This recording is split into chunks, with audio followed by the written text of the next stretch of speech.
everyone. Welcome to Afros Media and Magazine. Happy President Day to everybody. I hope the week has started well for you guys. Thank you so much for tuning in. Thank you for joining. We're having all these events live stream on LinkedIn, Facebook, Instagram, and YouTube. And this is in honor of Black History Month. Today, we are hosting some amazing and esteemed panelists to talk about Black culture. Without further ado, let me bring them to the screen so that we can discover who they are and what they have to talk about. Please invite your friends, share their live stream on different Facebook groups as well as LinkedIn, and share the YouTube link as well. Let me bring my esteemed panelists to the screen so we can greet them and discover them. Jade, Charles, and Mr. Eric, welcome to the show. Thank you for having us. Thank you. Thank you so much. It's an honor to have you here. We will begin with Charles. Do you mind telling us who you are and what company you are affiliated with? Thank you so much, Ms. Deborah. This is Charles Ahovissi. I work for African Culture Connection. Thank you so much. Jade, do you want to go next? My name is Jade Rogers, and I am an educator I am an adjunct history instructor with UNO, Metro Community College, Iowa Western Community College, and the Chief Innovation Officer for the House of Afros, Capes, and Curls. Thank you so much. Welcome to the show, Mr. Eric. Hi, I'm Eric Ewing. I'm the executive director here at the Great Plains Black History Museum, where I've had the honor of leading this organization for the last 6 years. Thank you so much. We are so honored to have you. So my first question to you guys, and whoever wants to go first can go, feel free. So talking about Black History Month, what does it mean to you in this era?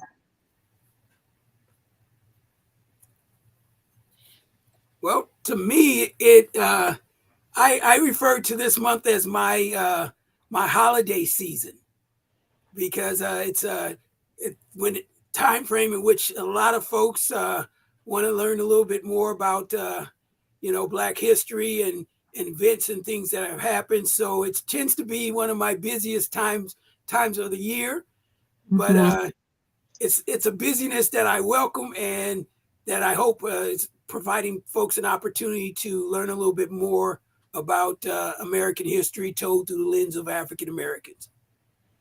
So you are that educational resource available to anyone that is willing to learn more about African American and the Black culture. Yes. Awesome. Jade, what is your take on Black heritage? It also becomes my busiest time of the year with speaking engagements Okay. and presentations. But I have said that it's just a jumping off place. So February is the beginning of the year for the rest of the year learning about the Black experience in American history and world history. So it's really just the beginning point for a lot of people and a way to honor and celebrate in a concentrated way during the month of February. I love that. I love that. And talking about the Black experience in the world, fortunately, we have Charles here who is bringing the whole culture of the motherland. Tell us about it. Yes, Black History Month for us is to remember the past, where we come from, and what we are doing today. It is also how we could teach, not to mention transforming young people's negative perceptions about Africa throughout, the sharing of the culture, and then, and then the history. Because if you don't know where you come from, the true, history of your past, I don't think you will be good in the present in order to prepare the future. That's how I see Black History Month celebration. So that's why this month, it is so special month for us. Go in the school, to go in our community, try to share this culture, these oral traditions, so people have a better understanding of, what happened before we got here. We know what we're having now, but how about the past? Absolutely. So that's how I see it. Yes. Thank you so much. So, what else we can right off the bat see the Great Plains Black History Museum. So that's something that we have here in Omaha that can help a lot of people understand Black culture. Mr. Eric, do you want to tell us a little bit more about your institution and what it does? Yeah. Well, first I'll share with you our mission. Our mission is to preserve, educate, and exhibit the contributions and achievements of African Americans with an emphasis on the Great Plains, to provide a space to learn, explore, reflect, and remind us of our history. So, as I was mentioning earlier, I always share with folks, first and foremost, what we do is educate people on American history, because everything we talk about, we discuss, are events and things that have occurred right here in America. But it's American history told through the lens of African Americans, because truly only those who experience it can tell you and to talk about it, from a lived experience versus just from an academic experience. So we feel that we're that tool to help educate those who may not be as knowledgeable on the rich history, of African Americans in the Midwest as well as throughout the United States. From a lived experience. I love that. Jade, so I know you are involved in a lot of different things, and this being one of your busiest months of the year, what are some of the resources that you offer for folks that may need to learn a little bit more about our culture or have more understanding of it? Or what can you tell them when it comes to everything that you have access to and to offer, including Afrocon House? Well, so I am an historian. I do a lot of presentations and um, seminars talking about specific topics in Black history. I like to give people a good base of information if they are not coming from a very knowledgeable place. And so I offer that as a resource in the community. Through the House of Afros, Capes, and Curls, I have been able to offer community classes, because not every adult has the time or the resources or the time to take a full class. So we offer 4-week community classes that are open to anyone that are on different topics in Black history, or the American history and world history from a Black perspective. And some of those have dealt with from Africa to America, looking at pre-colonial Africa, looking at the transatlantic slave trade, looking at different aspects of Black culture and resistance, Black women, and all of those have been courses that we have offered through the House of Afros, Capes, and Curls as community resources. We also have our game nights, which are, there's one coming up. You said to plug things. There's one coming up on Saturday at the Urban League from 5 to 10 p.m. And those are really to build community, to have space. We have board games we want people to play that is something that we believe very strongly that Black people need time and space for leisure activities. And that is important. Rest is important. Fun is important. And spaces that provide joy are also important. So the game nights are one way that we offer that kind of a space for a relaxed environment, but also to get to know people in the community, because that's also something that we need. We need to know who's here and what kinds of things we have available. Omaha has a wealth of knowledge and people doing things, but sometimes we don't often know who's doing what because we don't communicate that well. So the Right. nights and our social events are one way to bring people together in a different way. In a different way. One way to bring people together in a different way. I love that. Mr. Charles, do you mind Yes. telling us about everything that you bring to the table?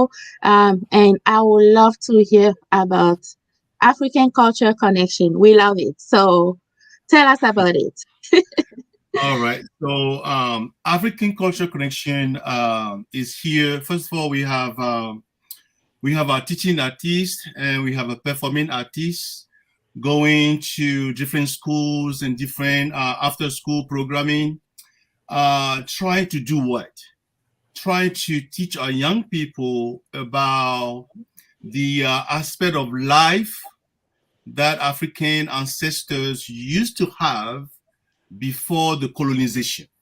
Okay. We know what happened after slavery, but I don't think we know what happened before the slavery. How are they used to live?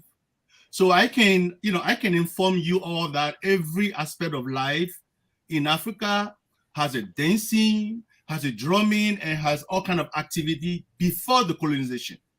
So Okay. when we go to different schools to teach young people, so we teach them those aspects of life. For example, dancing, drumming, visual art. We believe that before the hip hop or before all those modern activities that we have nowadays, people used to do traditional activities.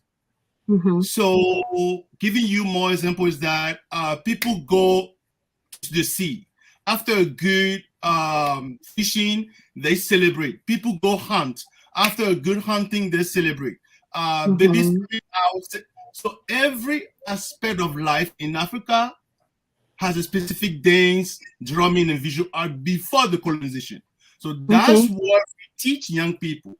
They are Mm-hmm. not they are not just learning how to play the drums or Mm-hmm. learning how to do African dance, but they are Mm-hmm. also learning about those traditions, about those history behind each of these dance and rhythm.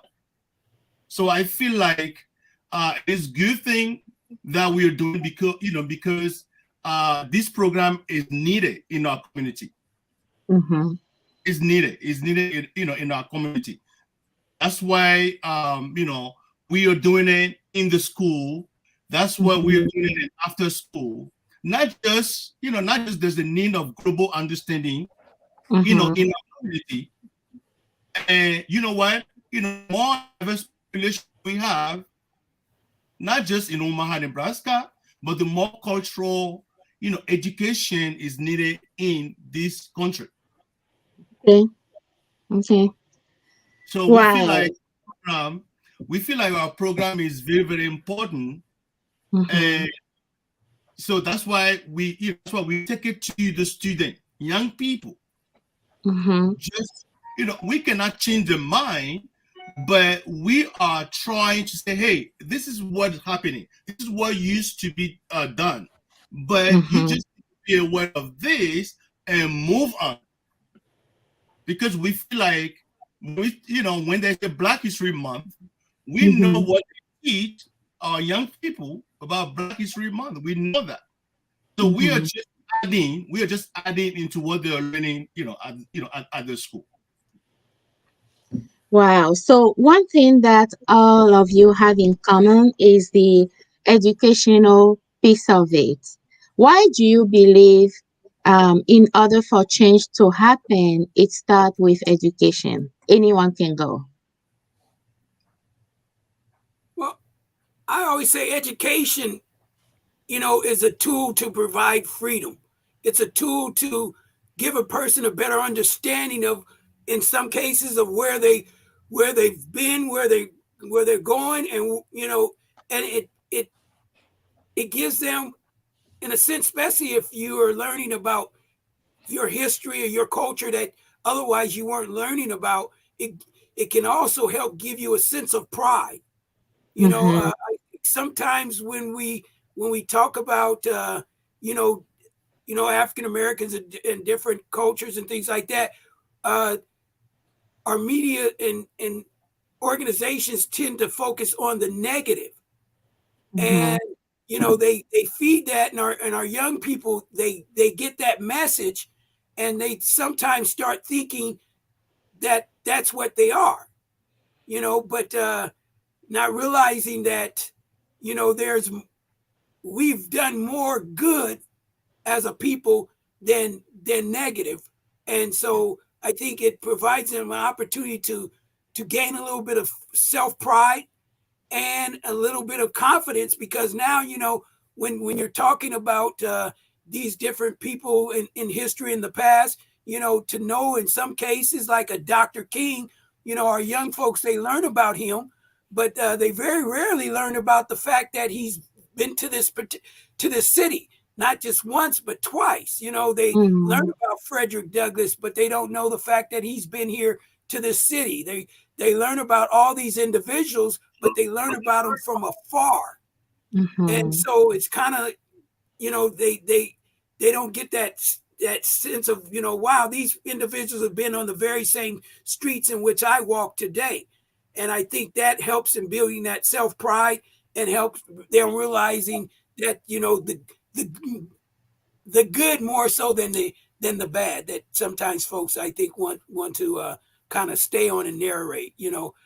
I also say, it by us being able to educate folks, we're helping in narrating our story versus someone else narrating that story and not necessarily narrating it to the point where they're pointing out the positives and the good things. Mm-hmm. Jade, I have a specific question for you since you are also a historian. So when it comes to the terminologies, like we say black and we say Afro. What does that mean? What's the difference?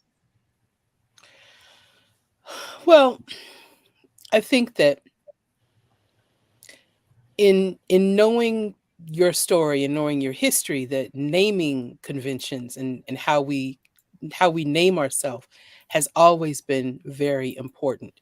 It's interesting to look at, even before the end of slavery, the work that abolitionists were doing and women in the abolitionist movement were doing. And one of the main things that they talked about was, what are we going to call ourselves? Hmm. And so Afro American, Black, those were all terms that come from before the end of slavery. Um, I think that to call yourself African American now, it ties you to a place, but and I use African American, but I think that Black says more. It ties more people together, and it is more of an experience that a, a community of people, regardless of geographic location, share, Mm-hmm. a culture Mm-hmm. that people share. So I think that the move towards reclaiming Black, I think, is a good thing. It's something that I practice to have a geographic, to say that I am African American. That means something, but Mm-hmm. Black means something more It and means connects more. something more and connects more. And it's about the experience, like you just said. I love that.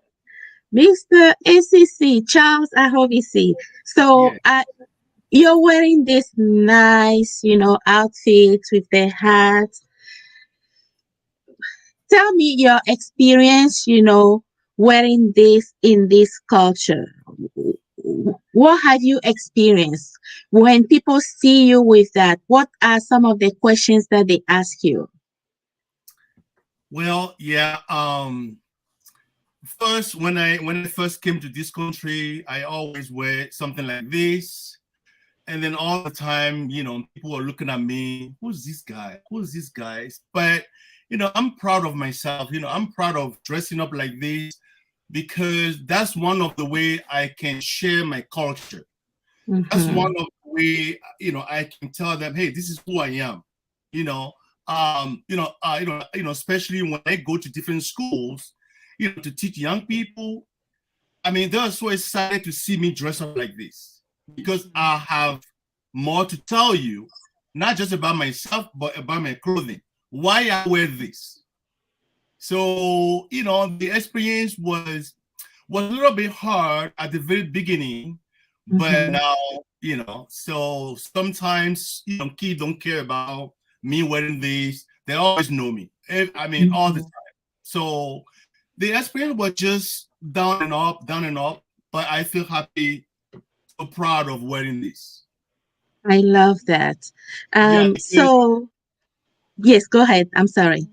I mean, people can see me through this. People, yeah, I mean, when they see me here, they will ask me a question. Hey, why you wear this? So then I can talk to them. Hey, this is why I wear this. This is how I'm wearing this. So Mm-hmm. I'm proud of wearing this.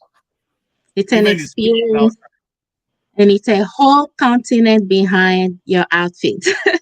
Absolutely, um, absolutely, absolutely. And if we start talking about this now, I mean, we will take another 6 hours of oh, wow. talking about the clothing itself. But the clothing Mhm. is part of the culture, right? How Mhm. how they dress up, why they put blue on white, why they put red in black. I mean, all kind of things. That's another curriculum that we teach kids. But I'm so proud of wearing this. Wonderful, wonderful. Mr. Eric, so before even we begin the show, I was asking you about why Great Plains Black History Museum, and you started to tell me about why Great Plains. And I'm sure some people also are wondering, like, Great Plains, why specifically Great Plains? Where does the name come from? Can you tell us a little bit about it? Well, when Mrs. Calloway started the museum, she she started it for a reason because the Great Plains of America was a part of, especially when it pertained to African American folks, it was a part of history that was kind of forgotten or left out, and she wanted to be able to share with folks, the accomplishments and things in which African Americans have achieved throughout the Great Plains, because a lot of times when people talk about where we live, they tend to assume that we live on the East Coast, on the West Coast, or down south. And Mm-hmm. so when you mention the Great Plains, states like Nebraska, Iowa, or things like that, South Dakota, Kansas, people tend not to think that there's a lot of African Americans living in those communities, and Mm-hmm. she wanted to be able to talk about some of that history with folks to educate people on that, and to let them know that we've had contributions. I think part of that conversation I was sharing with you was at one time we in our archives, our photo archives, we have a picture of black people standing in front of a covered wagon. And, Mm-hmm. it's not like they were on a trip, driving across country with their family and they were doing a photo op. These were Mm-hmm. actually black people who were moving by covered wagon throughout the Great Plains. And when I first saw the Mm-hmm. picture the first time, it took me a second for my brain to compute it, because I was like, wait a second, these are black people standing in front of a covered wagon. You know, uh, it just didn't register to me. And then I said to myself, well, Eric, how do you think they got around during that era, just like everyone else? For some reason, I had the ideal that we were just plopped here, somehow miraculously got beamed down or something, and not realizing that we traveled around in the U.S. just like any other settlers did, and that was Mhm. by covered wagon during that time. But initially, it was kind of, it took a second for it to register in my head that was a thing, because when you watch westerns, you watch the old movies, you don't see a Mhm. depiction of people that look like us in those movies. Mhm. So it's then it's Absolutely. difficult for you to even imagine that. Wow, lots of information. Jade, so when you were talking, you talk about reclaiming black. Yes. Reclaiming black. I know um it may also has to do with hair or some of the practices, in black culture. Hmm. Recently, I was watching something on TikTok, and this um, may raise a lot of controversies, but I would like to maybe run this by you.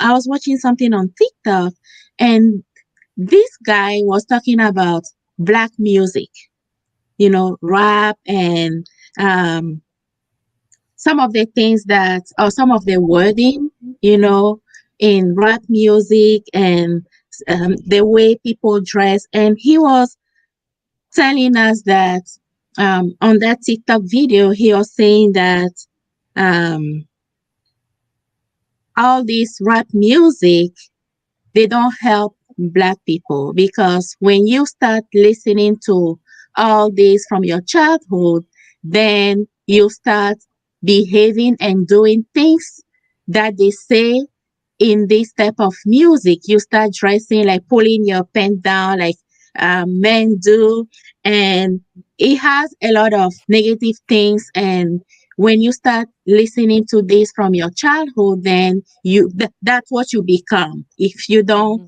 get any help, along the way. So, um, to be honest, in a way, I thought he may have, a point. He may be making a point. But what is your take on that? That's a very heavy question. I know. So, so I and also one that ages and dates me because we are this year celebrating 50 years of hip hop, and I remember when. So I remember when it was new, and all of the attacks and the statements that were made about what hip hop music was, and hip hop is a culture. I Mm-hmm. think that as we get older and new generations pick up these things, they make and transform it into something different. Mm-hmm. So I can't say that I disagree completely. Mm-hmm. However, I do know that rap and hip hop have a place. They come from a place historically, so it's nothing. They're not doing anything new. I don't think that the comments said about whatever is happening today are new. Um, and it's for a generation that is not mine right now. I don't Mm-hmm. understand all these. I don't understand a lot of what's happening, and that's I'm an older person now. You give me a list of 20 people from the early days of hip hop, I know exactly who they are and what those songs are Mm-hmm. and what those songs mean and meant. But Mm-hmm. I think that generations change. The same things have been said about rock music that are Mm-hmm. being said about rap. There are changes. Nothing stays the same, and every generation does something different to it. And it means something different for that generation. Wow. Um, Thank you so much for answering that question. We have a comment. It's coming from Matthew Hamilton, and he said, "Black is good. I had a question about Black culture versus heritage. However, genetically speaking, I'm half white and then split between Nigerian and Liberian. I don't consider myself African American, but I do consider myself Black American. What do you guys think?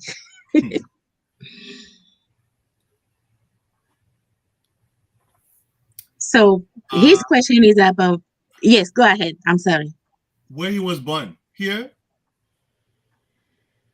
I can only make assumptions. I believe, yeah. Let's say he was born here in America. So if I understand here, he's not trying to use the word Africans, right? Yeah, he doesn't consider himself African American, but a Black American. Well, and I use that term as a point of origin. You know, as Miss Jade mentioned earlier, you have to have an anchor somewhere. And that anchor, although I can't be specific to what country on the continent of Africa, but I do know that my ancestors come from the continent of Africa. So I use it as an anchor. I when folks use Black American, I think that's just as good of a term to use. But whether it's African American, Black American, we still all have a connection, and we still all have an origin. So he said he was born in New York, and he is watching from LinkedIn. Thank you so much for tuning in. And I think that's part of my hesitation with retaining African American, because for my African friends who are citizens in the country, what do they call themselves? Because they are African and now they are American. So I think that instead of further dividing us, claim Black as a point.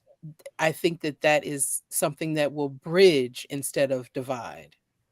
I'm one of them. And before I let Charles go, I know he has a lot to say about that. So, yeah, I wasn't born here. I immigrated to Omaha, Nebraska to America, and I became a U.S. citizen in 2009. So, how do I call myself? Even if I became a U.S. citizen and now I can say that I'm an American, it doesn't erase the fact that I am an African. Regardless of where I find myself in the world, I'm an African. And also, this is a topic that I had the opportunity to discuss when I was serving in the Peace Corps. So after coming to the US, I went back and served in the Peace Corps in Africa. So the question was, when African people, when you tell them that there is an American volunteer coming to help you with your project, and then they end up seeing somebody that looks like them, somebody that sounds like them, then they're confused. So we had to hold a lot of, workshop to kind of educate people and also raise awareness when it comes to who is an American. If I ask the three of you right now, what does an American look like? What does an American sound like? Do we have any typical profile that we can go off of and say, this is an American? I don't think so, because in America, we have black, white, green, red, short, big, fat, slim. We have everything. We have all kind of accents. That's the power of America. Yes. But the problem is there are some Americans that don't want to view us as Americans. Okay. That part. Yes. Charles, you have the floor. Well, yes, this is a hard subject, but you know what? The truth, it is always good. And this is just about how I see it and how I feel. First of all, what's wrong with calling yourself African American? Maybe I need to be educated about that. What's wrong? Nothing. So, yeah, this is a hot subject. I came to this country 1998, and I have two daughters who were born here. So they call themselves African American. They also have, African citizenship. So for me, I see like somebody's trying to deny, the identity. And this is how I feel. I mean, nothing's wrong. I can call myself, I am African American, born in Africa. I am an African with African citizenship. I am an American with American citizenship. But I think we have to educate ourselves. You know what? We have to educate ourselves and sometimes try to forget the past and move on. I'm not comfortable. This is me talking though. I'm not comfortable about the division that we're having. That's black, that's white. I mean, we are Americans. Yes, there will be a time where we use the word black, white, but come on. When I hear the word black and white, it just bring the word division, in my mind. I know, what I'm saying right now might not sound good to some people, but this is Charles Ahovissi talking. Yes, we know what happened, but now let's all come together and move on. All these things that are black and white, yes. Let's not blame anybody. Now, let's be aware of past. Now, the present, let's all come together and move for the future. I mean, that's how I see it, though. Yeah, those questions are very difficult in today's world. Thank you, everyone, for trying to answer the question. So, my next question goes to Jade. Jade, I hope you still talk to me after this live stream today. But you're so busy, it's so difficult to get to spend time with you. So I have all my questions ready for you today. I'm just joking. Okay. I'm just joking. So tell us, I mean, anyone can can answer this question. Tell us about some of the soul foods. Soul food, like when they serve, what does that mean? And what is, if there is anything inappropriate to serve at a certain time or during some holidays, are there any dishes that a must have? Anyone can go. Soul food is, I think that soul food is one of those things that it means a lot and it looks different in different places. Yeah. I don't think there's any one type of soul food because I think that it comes from a global place. I think that everything that is a part of soul food has a root and a tie to an African past and an African experience. And then depending upon where people were when they were transported to this part of the world, whether they're in the American South and on the coast, the eastern coast of America, whether they're in Louisiana or Georgia or South Carolina or northern states, or they migrate to the Midwest or the West, or they are in Brazil or Barbados or Panama. It's going to look a little bit different, but there are definitely going to be things that tie all of that together. And I Mm-hmm. think that in me talking about being Black, that's what I'm talking about. That this is a global experience, and the food is also a part of that global experience. It's interesting Mm-hmm. how there are one pot dishes that come from a West Coast of African experience, and those one pot dishes aren't everywhere that Black people were taken, whether it's Mm-hmm. Black oxtail stew or whatever you want to call it, is going to have the same kinds of components, and it's going to have the same kind of feeling because food has a memory. Hmm. Food has a memory. I love that. Anyone else? What's your take on the food, the soul food, or any Black specific dishes? Well, I think Miss Jade hit it right right on the head there. I know there are certain foods and things that are eaten during a certain time of the year, like for New Year's and whatnot, and Mm-hmm. that's kind of a traditional thing that I think part of that memory. You know, Yeah, Okay. yeah. I also agree. I also agree that soul food is something that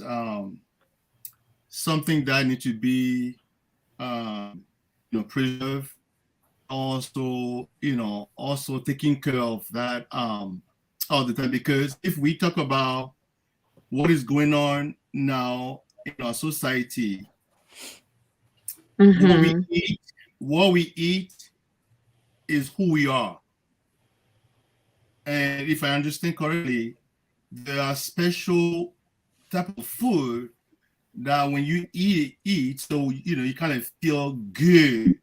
It's kind of natural, and it always come down to help your body grow. So I think I totally agree with Miss Jade about her explanation, on soul food.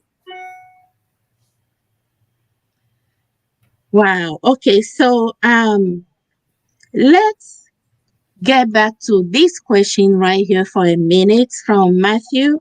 So he is giving a little bit more clarification when it comes to his question. So it's he said culture versus heritage. Culturally, Black. Okay, so this question was sent to my inbox specifically. Culturally, Black Americans are different. Socially, we are different too. I married a Togolese woman, and both her and her sister and a coworker that is Nigerian have told me that they experience extreme racism from Black Americans. Often as well, my African friends assume or call me white before they get to know me or meet my family. My issue is that I think we are now two different people. Just like every other race of people with melanin have common ancestors in Africa, but we don't insist that Mexican are African Mexican. They are just plain Mexican. Why does it have to be different for those of us who are more recently mixed? that's a deep question. It Wow. is. I think I'm going to, if you're still watching, I will say this will be a show Mm, for another day, yeah, and I will invite you to the show. yeah, Please comment back and let me know if you agree to be invited to the show. Yeah. And hopefully, we have our esteemed panelists, available at that time as well. Please comment back to me publicly and then I'll project it to the screen. But thank you so much for asking this deep question, that tells me that the topic that we're discussing today matters. Well, and I want to kind of try to answer that question in a sense. As Okay. you and I, we were conversating before uh, everything got started, and I had shared with you that I'd been to a few different countries on the continent of Mm-hmm. Africa. And, I think part of that divide is it's kind of I don't want to say a planned, but I think, when I was there and I interacted with people, I was received and welcomed. Mm-hmm. But my experience, Eric Ewing's experience, when my interactions stateside with some individuals that have migrated from the continent of Africa, Mm-hmm. uh, I no longer get that brother, and so I think for some people it makes it difficult for them to then form a bond or a relationship, Mm-hmm. and and and therefore it it leads to us to continuously be divided. When Mm-hmm. when I think if we were to stop and and try to continue with that brother feeling, whether it's on the continent of Africa or on the continent of North America, I think that would help reduce or the feeling of separate, Mm-hmm. and allow us to share and gain a little bit more commonality and a better appreciation of each other. And that's Right. just me.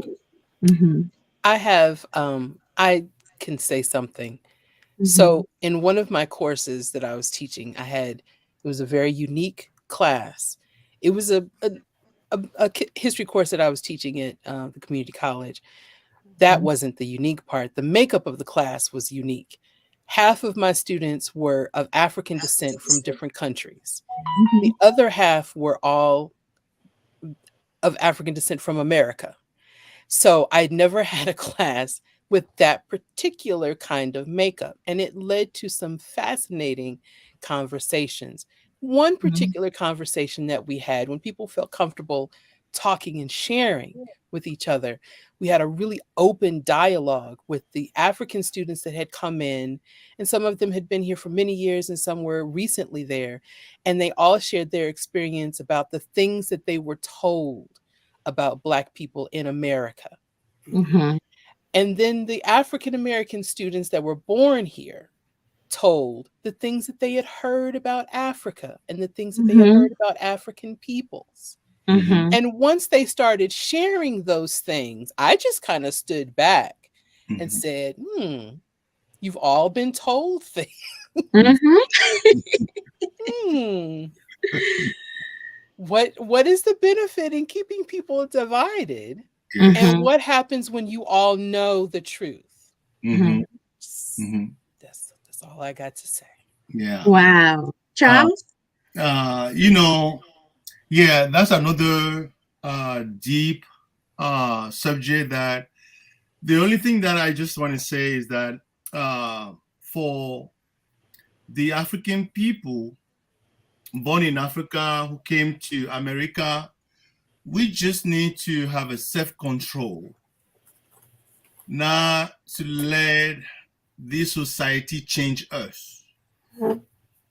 We need to make sure we join our brothers and sisters here, you know, in intention that we are coming together, even though we are sharing each other culture, but let's remind ourselves that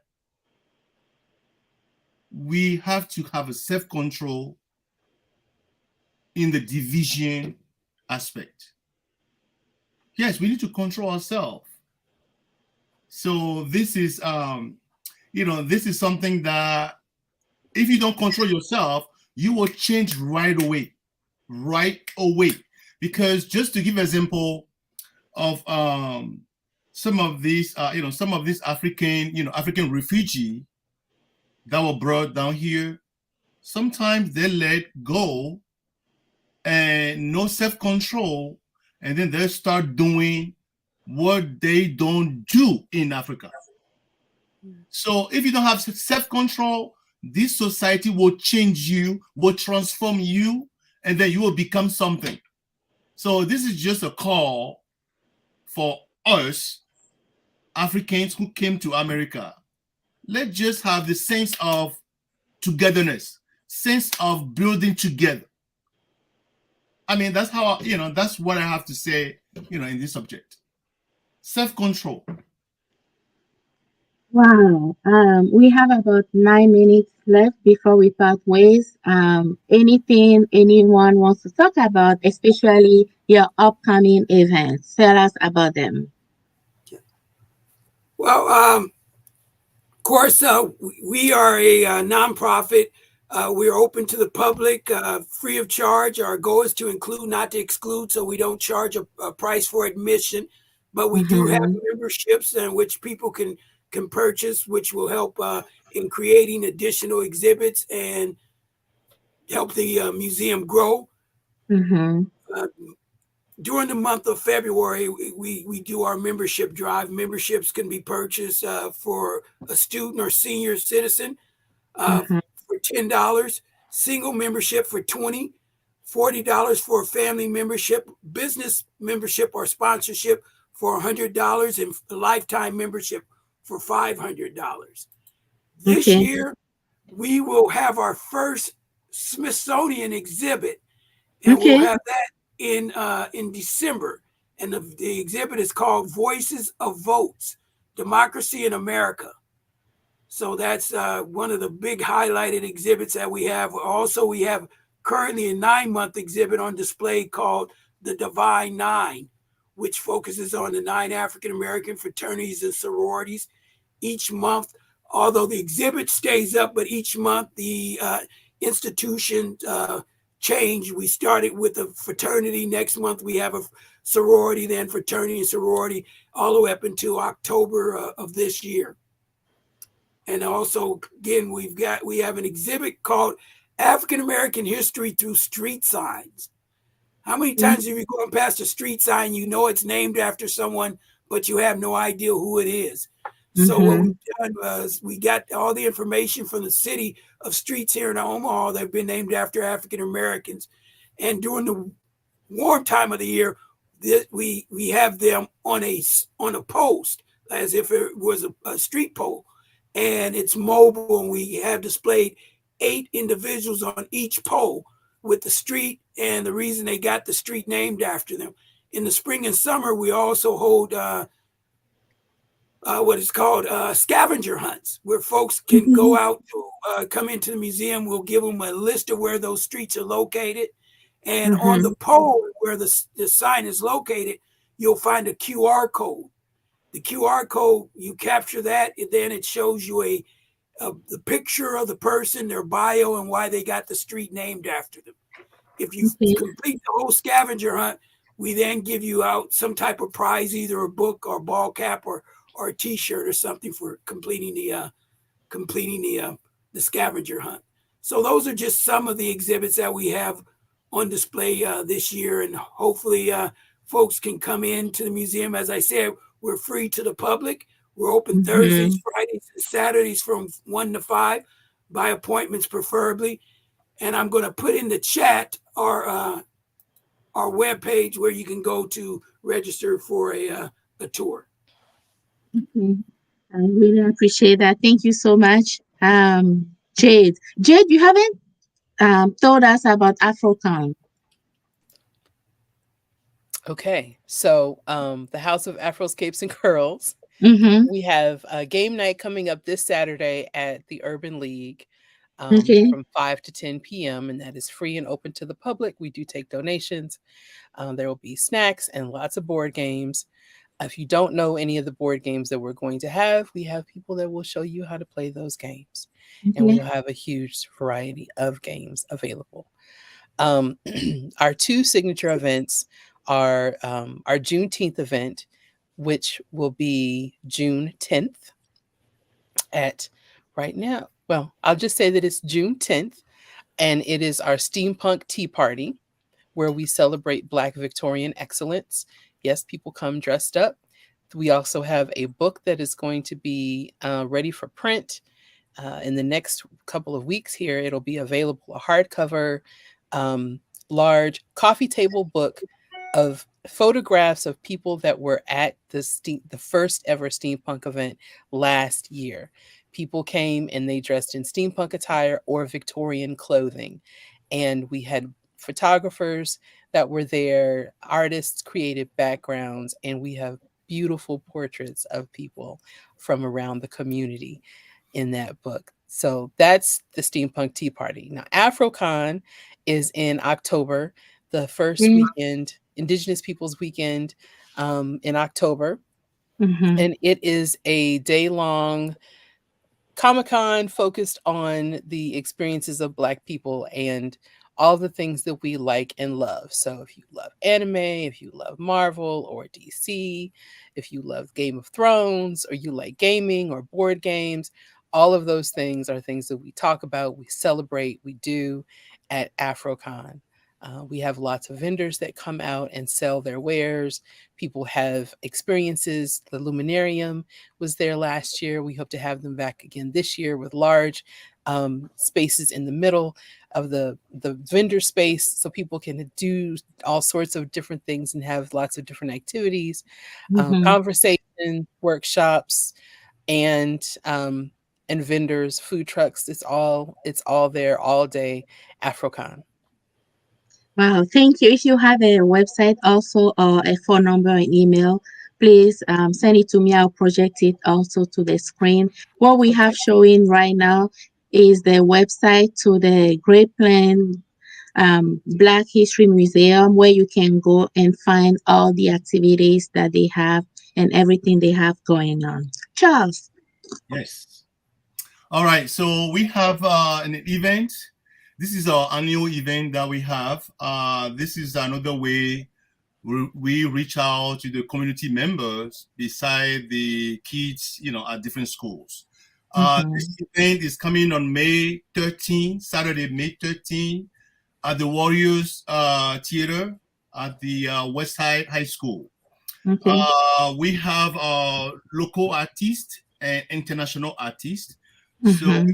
we'll be having 3 international artists joining us for 2 weeks. Oh, And wow. on that day, there's going to be dancing and drumming workshop Mm-hmm. by this international artist.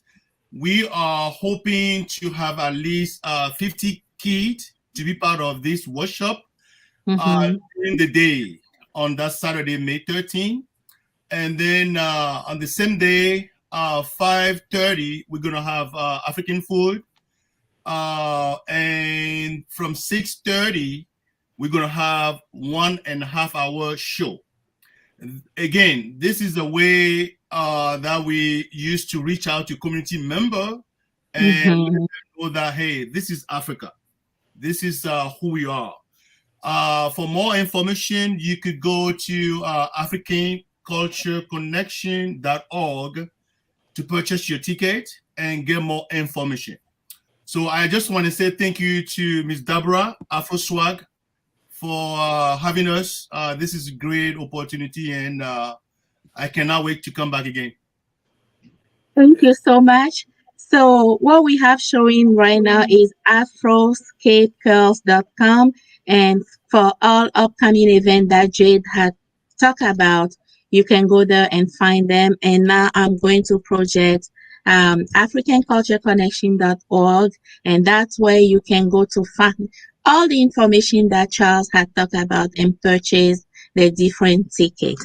Thank you so much, my esteemed panelists. We were so honored to have you on this platform. You mean a lot to us, and you guys are important to this community. We love what you do. We love what you have going on. And thanks to you, we can preserve the Black culture here, and we can get education to those that need it. It's very important for us. And as we continue the celebration of Black History Month, we wish you success in all of your endeavors, and let us know what you need. Whether it's sponsorship or whatever you have going on, reach out to us. We are a media, for our people. We are a media for all Blacks in Nebraska. And if you need any coverage, we'll do our best to show up at your event and make sure you have the coverage that you deserve. On this note, we would like also to thank everyone that was able to tune in today. Thanks for joining from LinkedIn, Facebook, YouTube, Instagram, and all of the Facebook different groups. We appreciate you. We also want to thank Dr. Sherita Strong, Shanda Ross, Marquita Govan, and Giovanni Jones, Amalita Dose from UNMC and Nebraska Medicine for making today's event happen. We are so appreciative of you. Thank you so much. Have a great rest of your President Day. Until then, we will see you on our platforms, and also have a great week. Thank you, everybody. Thank Thanks, you. everyone. Have a good one. Thank you. Thank you. Thanks. Bye-bye.